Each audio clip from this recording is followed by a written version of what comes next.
Welcome back, and in this edition we are talking about vocabulary assessment and instruction. Um, Basically, the whole purpose of this is to build upon now, if I've been able to select words, how do I figure out if the words are appropriate or what level of instruction I need, and what do I do to instruct vocabulary that gets me outside of crossword puzzles, word finds, or your traditional matching assessment. We're going to start with this, just kind of an analysis of types of vocabulary assessment. Let's put people outside of their comfort zones and try to figure out if you could figure out, have you used any of these types of assessments? So I broke it down, I took Bloom's taxonomy, and I tried to look at vocabulary assessments or styles in terms of what is really available. How can I assess these pieces?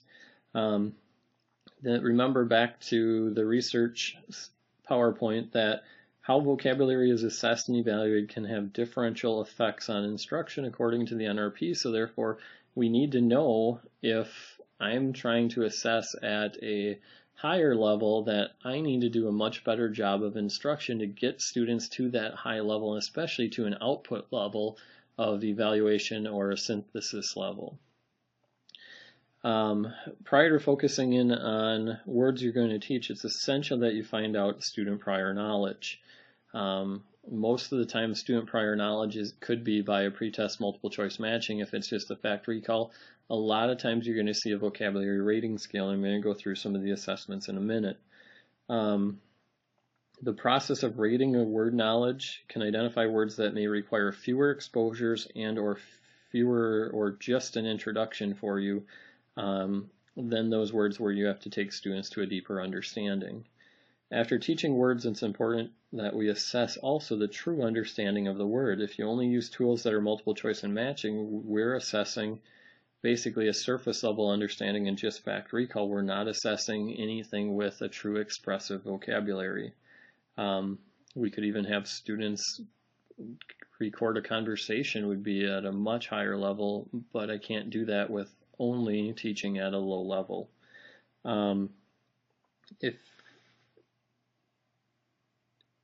If we aren't successful in going to that next level, or we only use low-level assessments, a number of our ELL learners will be able to kind of get through the system because they may be able to recall the fact, or they may be able to study the concept definition well enough to pass a multiple choice or a matching test, but can they actually take it to that next level, and can they really use it in speaking? Do they really understand what the word means? And then can they actually use it to create something? And most of the time, they may be successful at one level, but not at a more advanced level. So again, just like a number of other questions when you're in the debate, do I want to go and teach a lot of words at a low level, or do I want to teach a smaller amount of words at a higher level? So that is the debate that you have to struggle with. For the most part, research is going to say with that debate that I want to choose 7 to 10 words a week, and I want to teach them well so that students know them and have internalized them and are able to use them. Here's an example of the vocabulary self-awareness chart. This is one example of it. Using a 2-1-0 example, I would have a list of words for the student. The student would rate themselves. If they believe they're a 1, they would provide an example. If they believe they're at a 2, they would provide an example and a definition. There is a research base to this. This idea for vocabulary instruction is research-based. You can find a number of articles in ProQuest that actually relate to vocabulary self-awareness or vocabulary rating scales. There's another rating scale piece that goes from a 1 to a 5. So anywhere from a 1 being I don't know the word, 2 being I've heard the word but don't know its meaning, a 3 being I think the word means, and they would fill in the blank, a 4 being this word means blank, and a 5 being here's an example of the word in a sentence. That would allow for a much larger range of scores on an assessment than the 2, 1, or 0. So you could look definitely more into the types of levels and where student scores range for actual true vocabulary assessment outside of a standardized test. Other assessment examples, if you're referring back to the first slide of just listing some of them, if you've ever had assessments that have asked you any of the following questions. So If I'm questioning the student, so what are some things you could rivet? So if I'm in an industrial tech class, what could I rivet? If I've learned anything about a rivet over the course of instruction in industrial tech, what could be riveted? Usually it's going to be two pieces of metal, so in what setting would I need to do a rivet? If I'm doing sentence translation, talk about really analyzing a word. If I give them an academic language sentence, realizing that if you follow Kinsala's viewpoint that all students are academic English as a second language, can I take this high-level sentence and really reduce the readability or put it in more of a conversational English terms? That's sentence translation for you. So here's a sentence, and then the student would provide you the translation. You can think of it as in elementary school, a lot of times you hear something, or in writing, if I'm doing steps of something, is I'm writing this for a lower level audience. So if I'm going to produce this high school sentence or this college level sentence, but I want to talk to 7th graders about it or 3rd graders about it, how do I reduce it into terms or concepts they're going to understand? Another example would be yes, no, why, or the true, false, justify. Here's a yes, no, why example. The hole in the ozone layer should be considered when talking about global warming. I realize hole spelt wrong, but that's an example of the yes, no, why. So should the hole in the ozone be considered when talking about isn't important whatsoever? And then providing your basis for that in a science classroom. In a math classroom, an example of a true, false, justify is kind of in the same lines of some of the philosophy arguments is if all squares have 4 equal sides, a rhombus has 4 equal sides, so it must be a square. Trying to have students go through and understand the concepts of geometry and would this be true, false, or why. Examples, non-examples. So here's an example for the word atrocity. So an example of the word atrocity is the Holocaust being Hitler's attempt to create the Aryan race. We know it's an atrocity based upon the number of Jewish people that died and then also the number of people that just died in the war in general. A non-example of an atrocity, even though we use the term, would be, or we've probably all heard it, is that your friend showing up to school with a bad haircut. It's not really what the connotation of atrocity is meant for, but it's been applied in that setting. Lastly, looking at a continuum. So again, we provided the example in the past of here's 4 words for that all are types of movement or types of walking. Ranking these from the fastest to the slowest and being able to provide a rationale for why I did so. In some instances, there will be no way of really understanding why they're there. There's no correct piece on the continuum. But if they can tell you what their rationale is for a saunter being slower than a trudge, or a stroll being slower than a waddle, for example, or waddle being slower than a trudge, they should be able to provide a rationale for why they believe that. Moving aside from assessment, we need to be aware of the fact that students learn words incidentally. So they'll hear things in conversations on the radio, they'll be reading aloud and they'll come across words. Sometimes you learn words in contexts that you had no idea you were going to be learning a word.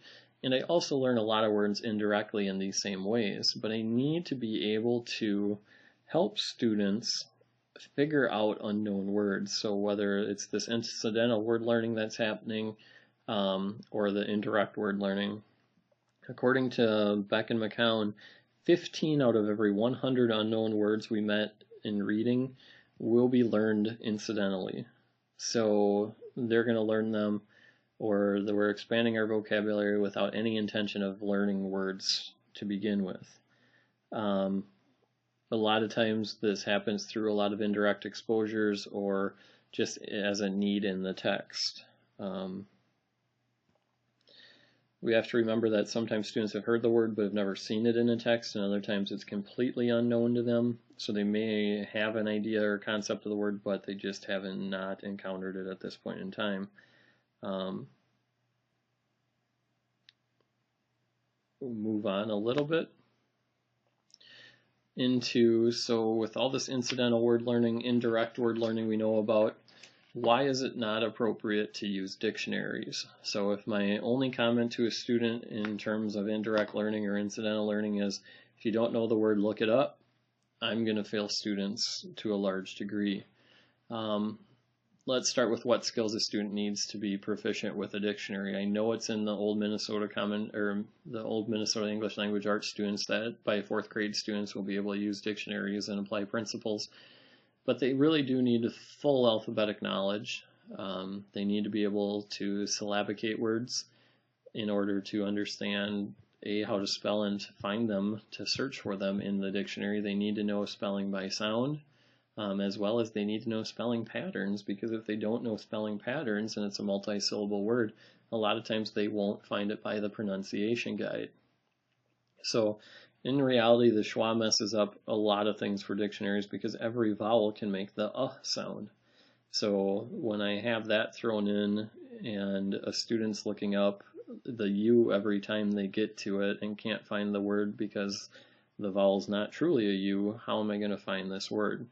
And I know this really comes into play when the students don't have the words in front of them, but even if the student does have the spelling of the word in front of them and looks up the meaning, a lot of times we find more examples of things that I can't really figure out and I can't learn on my own, because a lot of dictionaries come in with circular definitions where they reference the word in the definition, and that's not helping our students whatsoever.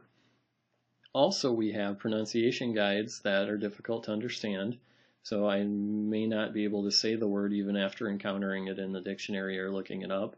And then also I have the ideas that many words have different parts of speech and I don't know what part of speech I'm looking up, and sometimes they're polysemous words that have multiple meanings, and which meaning is correct in the instance that I found it in or in what I heard it in. Basically at this time, if my only focus is telling a student to look it up, I'm creating a generation of students that are going to select an easier word instead. Looking at ESPN one day, I came across a quote for what a synonym was, and it fit perfectly. It's kind of the last place I expected to find a reading quote, but basically they said a synonym is a word that students use when they don't know how to spell the word they want to use.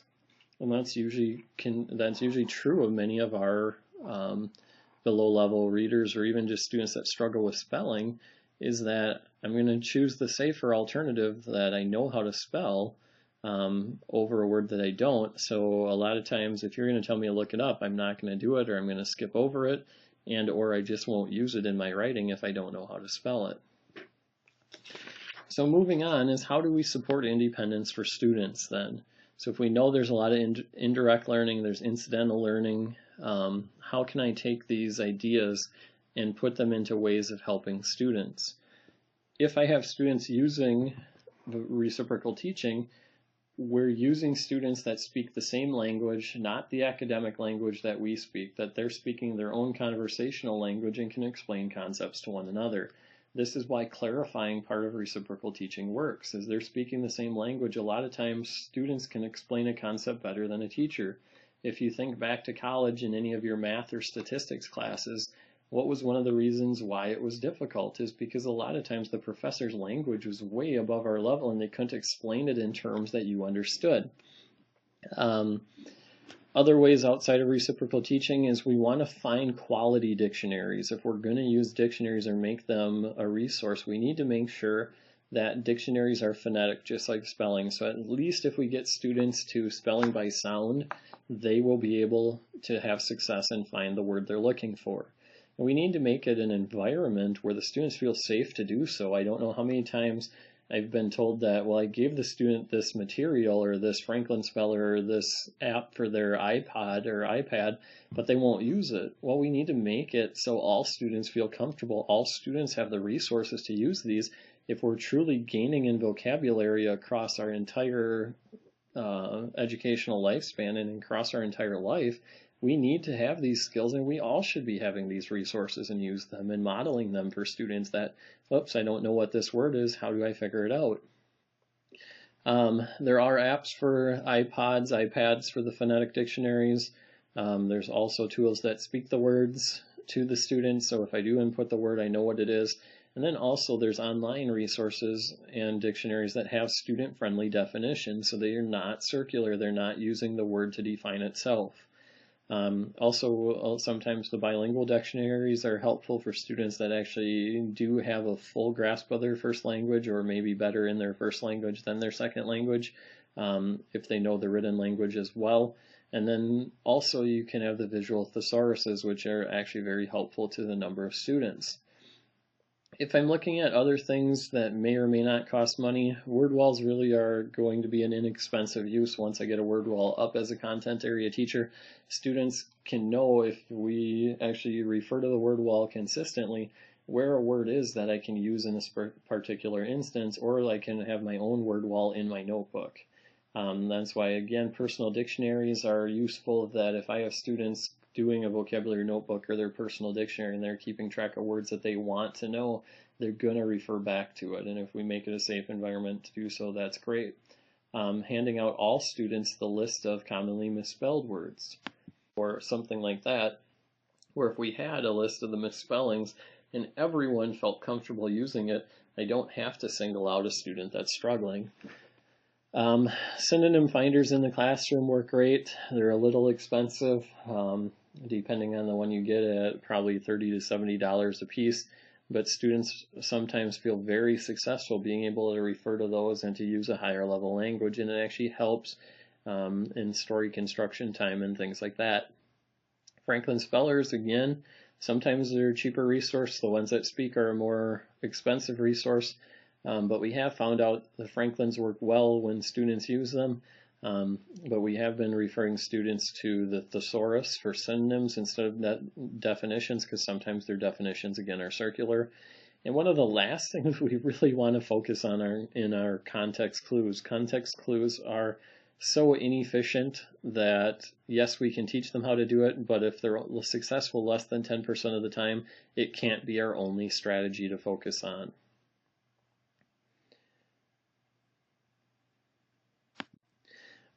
One thing to consider in this section, or well, with supporting independence, is that just giving a student a leveled reader is not going to help them. Many Basel series and other series are coming with these new leveled readers for students for special ed materials, EL materials at different levels.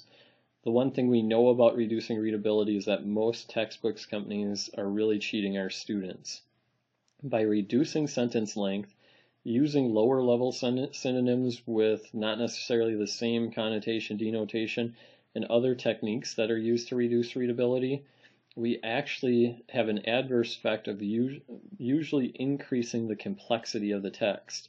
So yes, the readability is easier and I can read those words, but usually I don't understand the text as well. So we're better off trying to provide students with the skills to adapt the text to themselves, and or to provide them chances to work with peers to be able to understand the text in their own language. One system of doing that, if you remember back to your introduction in 600, and again you'll get a more complete piece in 604, is slash and dash, of using a word dictated, having students be able to put the slashes in up here for the number of syllables. So the word conversion has 3 syllables, so I put in 3 slashes. And then when I come in to make a dash, I make a dash for each sound in each syllable. And then in the end, I'm writing it in ITA, which you will get a chart for in 604. Lastly, then I would type it into a spell checker, hopefully one that speaks so I can listen for the word. Dictionary.com has some speaking options. Your iPod, iPad have apps that have speaking functions. If you want a Mac computer, you can turn on the narrator and it can speak to them too and tell them if it's the word they were looking for. The value of this piece is really the phonemic aspect of it, and the phonics-based piece of a spell checker. If a spell checker doesn't recognize the sounds in the words, it's never going to pick up your words. So if I'm not out of the spelling by sound stage, if I don't spell it by sound, I'm not even going to get an alternative. It's just going to not recognize the word, and therefore I'm going to go to one of those low-level synonyms. If I can at least spell it phonetically, a spell checker will pick it up. and then I will be able to decide what's the correct word, and then even be able to look at synonyms for it, or antonyms, depending on what I need. So we provided kids some skills. We can talk about how to help them indirectly. Now the key is, how do we focus instruction? What do we do to directly teach vocabulary and directly demonstrate these skills for students? We know from a variety of sources, 8 to 12 exposures are necessary for students to really learn the word and to learn it at a deeper level. Now, it's not 8 to 10 examples of a crossword puzzle, a word find, and things like that. We need activities that are going to help them understand and take it to that level. Again, depending on my assessment and where I want students at as my goal, will drive this as well. If we get students to read more, we're going to by far provide more instructions. I mean, when you're looking at background knowledge and vocabulary, if I'm reading less, I'm being exposed to fewer words. It's the whole Matthew effect. But we do also need to provide some direct instruction so that students, A, are getting the strategies to help themselves learn words independently and incidentally, but also to be able to provide them with words that we know they're going to need for the educational setting. Some of the questions to consider would be, which words are most important, which words are not accessible through the context, and how much prior knowledge are students likely to have? How can I make repeated exposures productive and enjoyable? The NRP findings that learning in rich contexts are valuable for vocabulary learning are great, and typically you can learn a number of Tier 2 words in this way, but context is useful according to Nagy and Anderson in only 5 to 10% of cases. So the context we have in reading usually aren't sufficient to help students learn new terms, and the numbers are even lower for ELL because the students are not going to have access to a lot of the other context materials or the help that would provide them those cues. There are concepts that are unknown that may require just you pronouncing them. So sometimes the students may just have not seen it in reading and just require pronunciation, or like a name or a date may only need to be said, or a name or a place, may only need to be pronounced so that students can use them later on, but they don't necessarily need to be directly taught. And then we need to make sure that the engagement and variety are keys. So let's talk a little bit more about direct instruction. What does it look like? Realistically, if I'm teaching 7 to 10 words per week, which is the recommendation of most of the research, I am going to directly teach about 400 words per year, which over 40 weeks, again, the breakdown is 10 words per week. There's an estimate that 5,200 words would be taught during K-12 at this rate. So at 5,200 words over their K-12 life, if I'm giving 8 to 12 exposures, students are practicing 41,600 exposures to words over this time.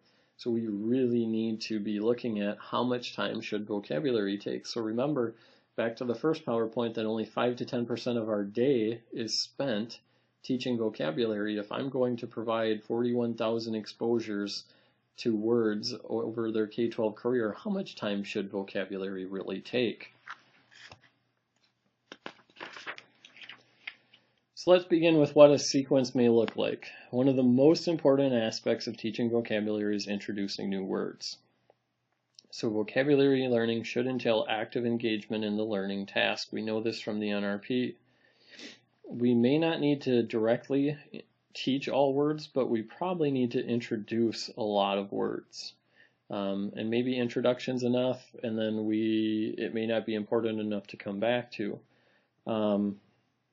One way to guarantee students are not going to be successful with vocabulary is to assign tasks to them without introducing the words.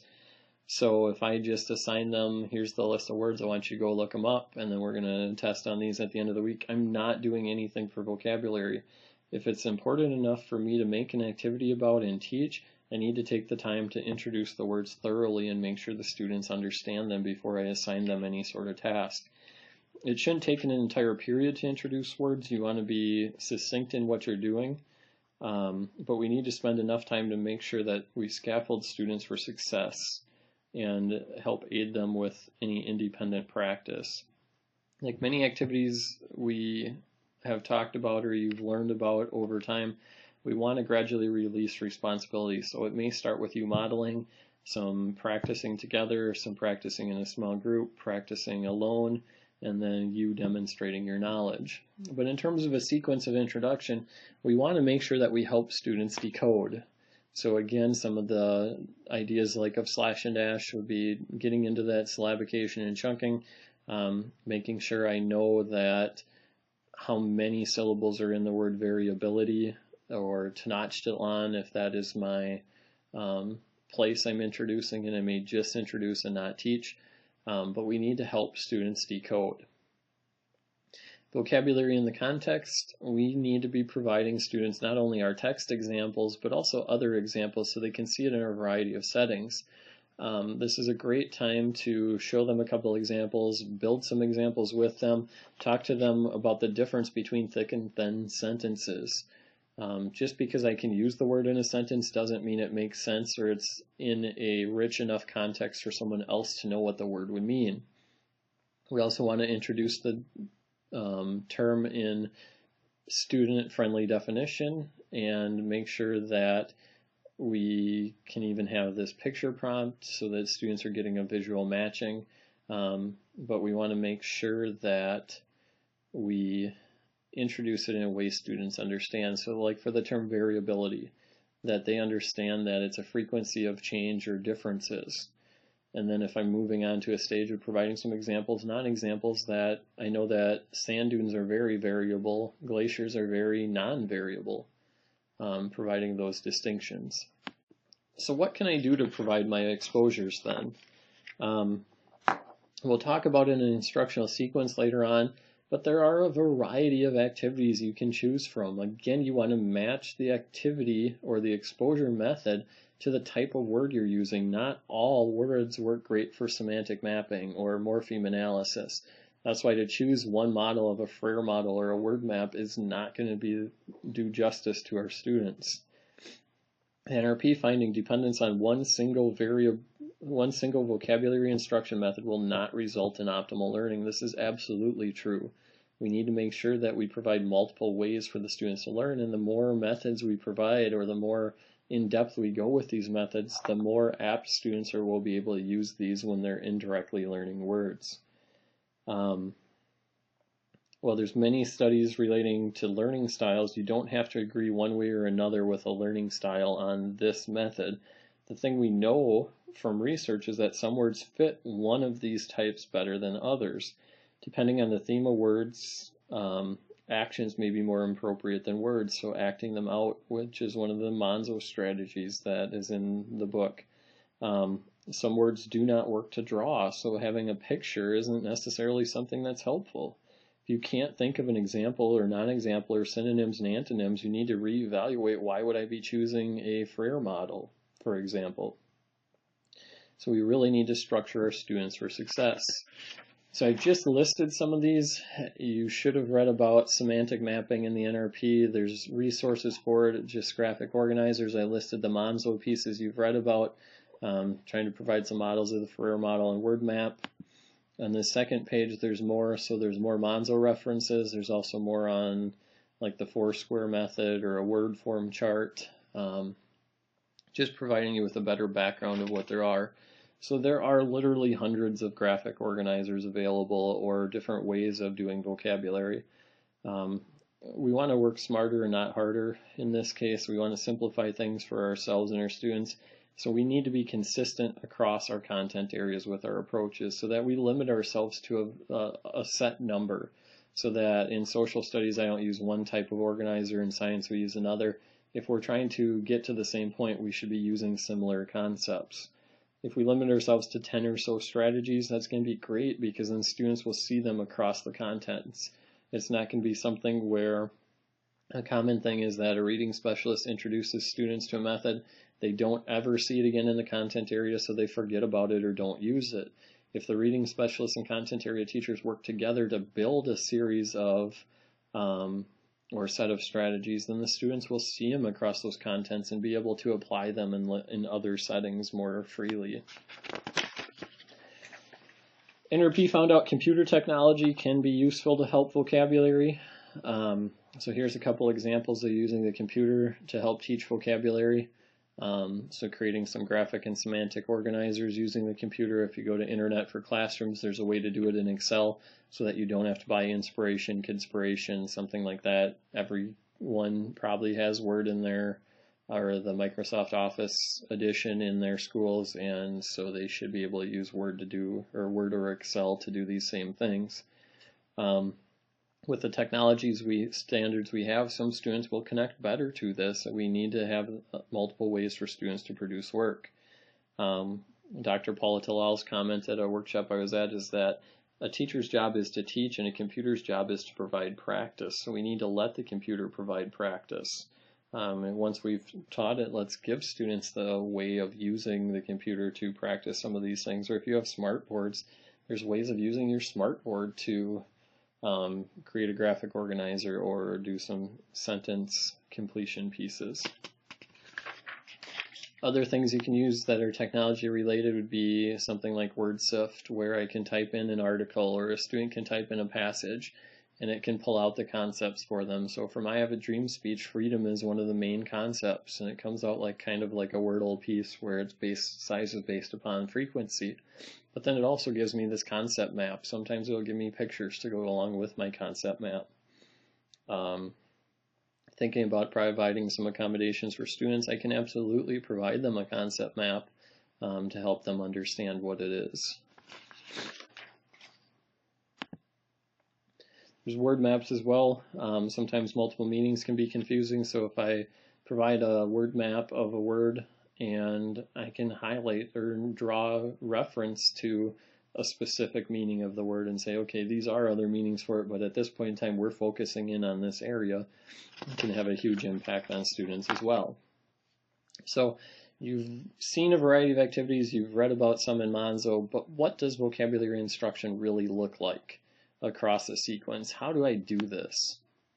Here's one example from Beck and McCown's research in Bringing Words to Life. This is what they did as part of their activity. So when you're looking at exposures, I have exposures to a picture or illustration, and I ask questions on it. That's exposure 1. Present a definition is exposure 2. We log it in the student activity sheet. We do picture matching as exposure 3. Sentence completion activity is exposure 4. Target words is exposure 5. Closed sentences is exposure 6. We do similarities and differences in exposure 7. And exposure 8 is the ready, set, go piece. And then I'm assessing. So I've already got 8 exposures in 1 week. Please note that there's no research that says there has to be a 5-day instructional sequence. But in keeping with the idea that I know it's best practice to teach 7 to 10 words a week and provide 8 to 12 exposures, how am I going to do that in less time? So if I want to just keep a little block of my day devoted to vocabulary, it's better off breaking up the activities over the course of 4 to 5 days. And I don't want to go too much over the 7 to 10 new words, because then how long is it going to take me? So if I take 3 full days a week or 2 full days a week out of my day instead of just doing a little bit each day, we're not providing that long-term practice that students need. So let's talk about their activities a little bit. So picture illustration for questioning is basically kind of just building that background knowledge. I pop up an idea or a concept, and to get students looking at it, I start asking questions to get them to really what the idea of the concept is. Then I would present a definition. It can be a definition from a student-friendly dictionary. It can be a definition I made up to help the students understand words. We just want to make sure it's not circular. Students putting it in a vocabulary log so that they have a record or some sort of a form, putting it on your word wall, whatever it's going to be, that students have access to this word and definition. Did some picture matching a concept, so if I give each student 10 pictures and then 10 words, which picture matches this concept? Sentence completion activity is going to be something where they did it together in this case. where I provide a sentence stem. So if I'm doing a compound or complex sentence, it's the first half of the sentence, and then as a group we build the second half using a vocabulary term. We select a term that would best fit the sentence and then complete the sentence. Choosing between word target pairs is usually if I have a theme of words and I have two words that are close together or opposites, which word would best fit. So if I have antonyms of like zoom versus telefocus, or on your camera if you're looking at like wide versus telephoto lens or zoom, which is different. So which one would work in this setting, which one would work in the other setting, and making sure that it addresses the question that's asked as which word is appropriate. In day 3, the closed sentence activity would really be choosing just like the typical closed assessment, but in this case it's all vocabulary related to what you're teaching. So you don't take out every 7th word, you take out all the vocabulary terms and you have students complete the words that are appropriate in each situation, and then they may come up more than one time depending on the type of passage that you gave students.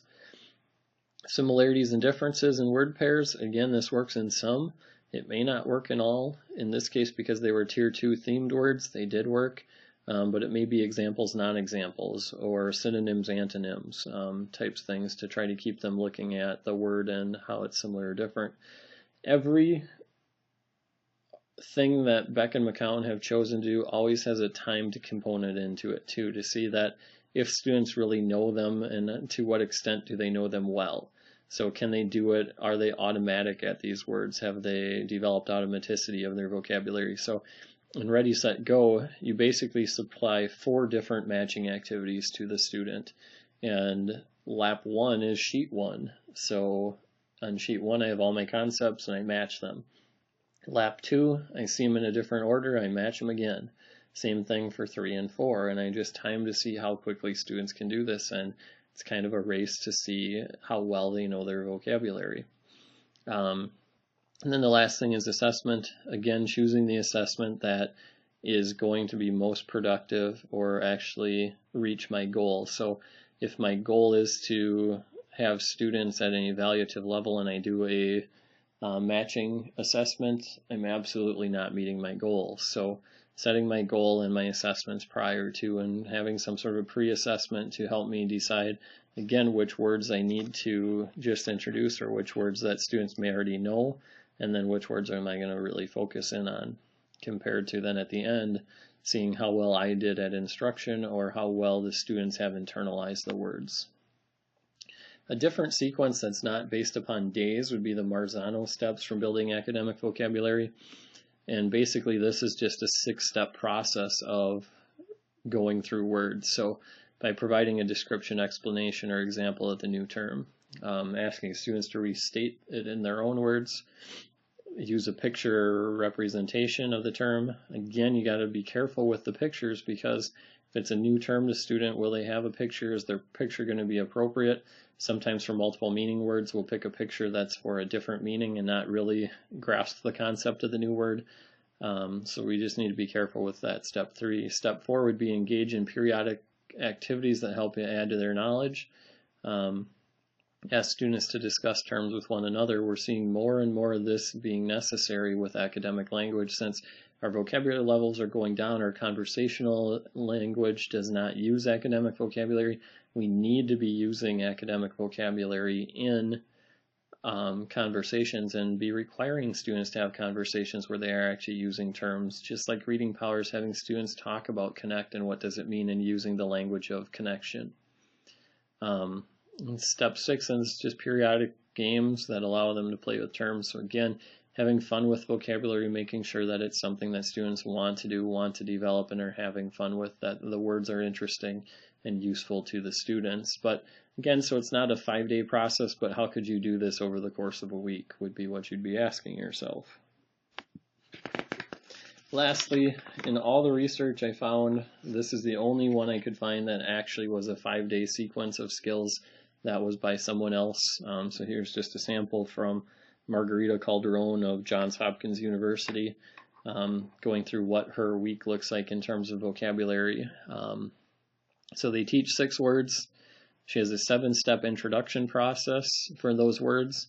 So this is exposure 1. You see the words in some of your reading and writing samples, or you're using them as some practice. In day 2, we'll do a roundtable discussion of some of the words. We use spelling, discuss the new words, and then again we have some reading and writing, so hopefully you're seeing the words in that section. These new words are the 6 words you previously taught. Day 3, that you're writing sentences with the words. We do a write-around summary, so we use all the words in a summary. Day 4, we're doing some word analysis, like maybe examples, non-examples, synonyms, Frere model, word mapping, whatever it is. We do some cooperative learning, so it could be like a reciprocal teaching with using clarifying of text. We do a mapping of the word in terms of if it's like prefixes, suffixes, roots, we can take it apart. We also have some sort of a pretest, or this could be your timed reading, like from the Beck and McCown example. Day 5, providing a little more practice with the reading, also discussing the words, and then assessing the vocabulary, and lastly, doing some more writing. So you can see where the exposures are. Again, there's no correct way to provide the exposures. The key is that we're looking for those 8 to 12 exposures for the vocabulary terms, and right now with a 5% use of time, we can't teach the number of terms that are probably necessary or the number of terms that will be effective in helping students turn things around. So we need to really focus in on how am I going to assess pre-test.